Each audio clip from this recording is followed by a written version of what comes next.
Andy here, CPM Creative Precious Metals, joined with my lovely hosts Stitch and the Lego Man.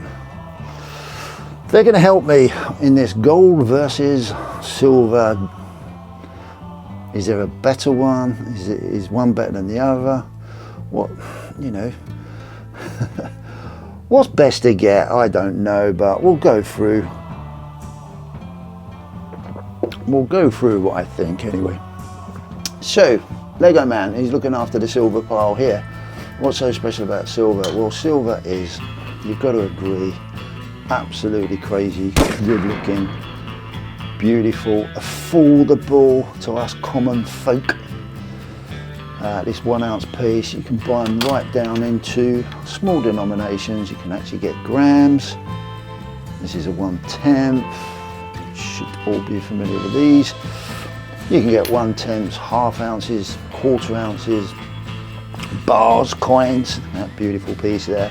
Wonderful designs, all for I think a reasonable cost. When we are exchanging our pounds for something else. In this case, silver. So is it a good investment? You have to look back through history for that. There are certain points in history where silver's really spiked. It goes very volatile. It goes up. It's very quick when it happens. There's an exception to that rule actually. But as a rule, it's quick when it happens. Back in 1980, and then it did spike very quickly, and then it come back down, and it was pretty flatlined for most of the 80s, pardon me, and 90s. And to be fair, the same can be said for gold as well. But yeah, if you're looking to make loads of money, you need loads of it. You need loads and loads of it. You really do. Is it a hedge against inflation? We did a video yesterday. You've got to hold it. Compare it to your purchasing power as time goes by, and then you'll see for yourself. Is it a hedge against inflation? Generally, everyone says it is. I believe that's a little bit of a selling point. There's some truth in it, but I think that can be spun a little bit for the benefit of the person that's saying it. So that's silver. Lovely, gorgeous. I love it. It is a lovely thing to hold, to have, and it's a great way of just preserving that money more than anything. But I wouldn't have great expectations of making you rich. Gold on the other hand, similar thing, beautiful, gorgeous, beautiful designs, but we're just looking at pure gold, like this little 1 grammer that I've got in my hand here, which we can hardly see. You wouldn't believe that was roughly worth about £82 spot price at the moment. Crazy, man, crazy. Gold historically, yeah, loads of people turn around and say yes, it's a great hedge against inflation, it's a great store of value. Historically, none of us can disagree with that, if we look back.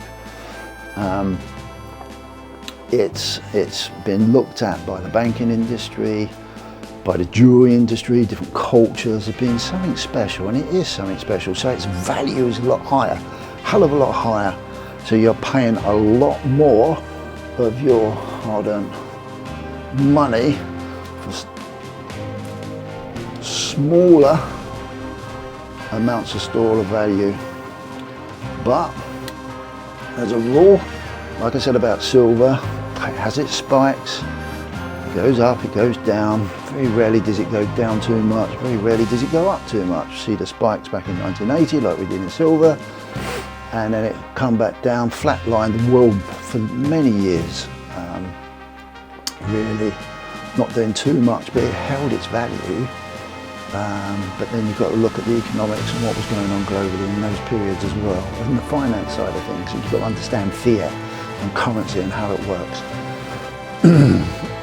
So I see these two things as much the same, really, to be fair. This is what I'm trying to get at. Is there a winner? Oh, if you've got a massive ego, it's lovely to have the gold. It's great to show if you're a creator. Everyone goes, woo, wow, I did, wow, aren't you lucky? And it all looks good, you know, but the same can be said of silver. You get a nice big stash of silver out. It looks wonderful, it looks lovely, very relatable to us common folk. So is there a winner? I don't think there is really.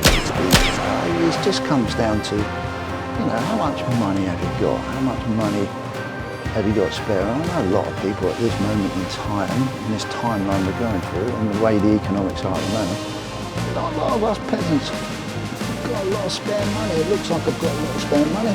I work for myself, my customers pay with this. Unfortunately, I've got to put it into the banking system, but it's great to show and use as a purpose. That's what I do.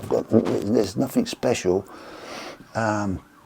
But it's a great thing. It's a real good bit of eye candy as well if you've got a YouTube channel, which is cool. But getting back to the case, gold versus silver, I don't think there's a lot of difference. It all depends on how much money you've got. They both have the possibility of storing some value. You're at the mercy of the marketplace, and the marketplace is, well, not in my control, and probably most people watching this, if you are watching this, haven't got control over whether it goes up or down. There are games being played that control all that. If you look at, yeah, you've got maybe a little bit more movement in gold, but again, is it going to make you rich? Is this going to make you rich? Is this going to make you retire? Is one piece going to make you retire? Of course it's not. Is one piece of silver going to make you retire? Of course it's not. If it does make you retire, whatever your aspirations of retirement are, then we are in a heap load of trouble, man. A heap load of trouble. But if you go back from, I don't know, probably the 2000s, look at the chart for silver and gold, there's a steady incline. Gold's gone up more because people, a lot, within the big financial institutions, that boys club that I call it, and I've always called it, you know, they want to protect their value and money, so they put it into gold more than silver. So you see that increase, but does that affect the likes of me and you? It depends what your aspirations are, really, to be fair. I think, personally, at this, what we've got to be careful of, the real winner is, if we can get that to show on here, maybe I can. You can't really see it, this is a little flip. There you go. Are the bullion dealers. Not necessarily Atkinson's, I'm only using that as an example. Bullion dealers. The real winners in this game at the moment are people trying to sell it. There's premiums, they put premiums on, mints, they bring out low mintage stuff. They want you to fall into that trap of, oh, that's great, it's going to be more valuable in time. Do your maths, do your homework. In true reality, they're going to put their premiums on. Once they're done, they move on to the next project. They want to sell. Anyone that's trying to sell you anything will hype it up, tell you what you want to hear, produce loads of hopeism, pardon me, especially in a pretty crappy economic time for most people in the world, especially in the Western world. And they are the real winners because it captures our imagination and we think, yeah, I can better myself and one day, Rodney, I can be a millionaire. So for me, there's no real true winner. It's great to have both, if you can afford both. If I've been very fortunate to be able to have both. Is this gonna make me a rich boy? No, it's not. It won't make Stitch rich, Lego Man rich, but it's cool to have because this, I believe, is a far greater way of storing value than having this. You know, it's important to have this, obviously, because we have to pay our bills, feed, eat, whatever.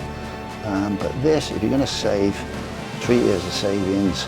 You're not going to get massively rich. You might get lucky to have a fair amount of it in a stack, and then it spikes and then you manage to get out, but watch my videos on that. It isn't what we all think it is. It's a hopiism tool that makes us feel good, but the end result is it's just a store of value. Nothing more, nothing less. Let me know what you think in the comments. Hopefully that made sense. Stitch, did you get bored? You don't look bored this time because you're next to a stack of gold. And I don't think Lego Man's bored either. He's next to a stack of silver.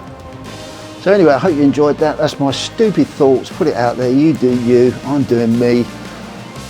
None of this is advice. It's just my way of getting people to just think a little bit outside the box about what they're doing. Take good care. See you soon. Bye.